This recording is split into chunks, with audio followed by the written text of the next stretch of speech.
اوكي، ده الاب ودي الام ودي الطفله.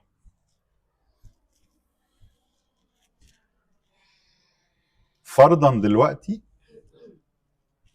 ان الام دي ما بقتش موجوده، تبقي حاسه بايه؟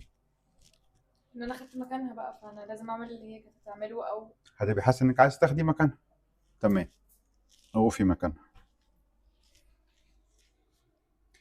لو انت كده بقيتي مكانها واقفه جنب باباكي، كده انت بقيتي بنت باباكي ولا بقيتي علاقتك باباكي عامله ازاي؟ بقيتي ايكوال وبقيتي مراته. فلو بقيتي مراته معنى كده ان انت ما بقاش عندك اب، بقى عندك زوج.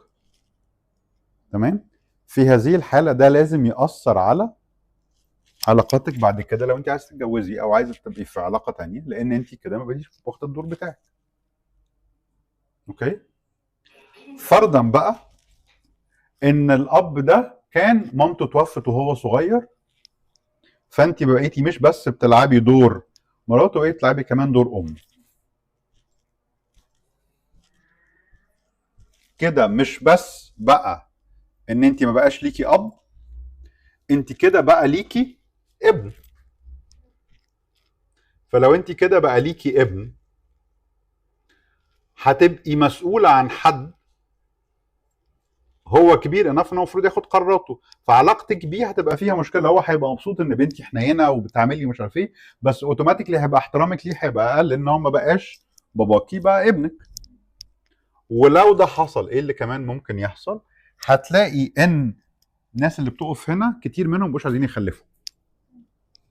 مش عايزين يخلفوا ليه؟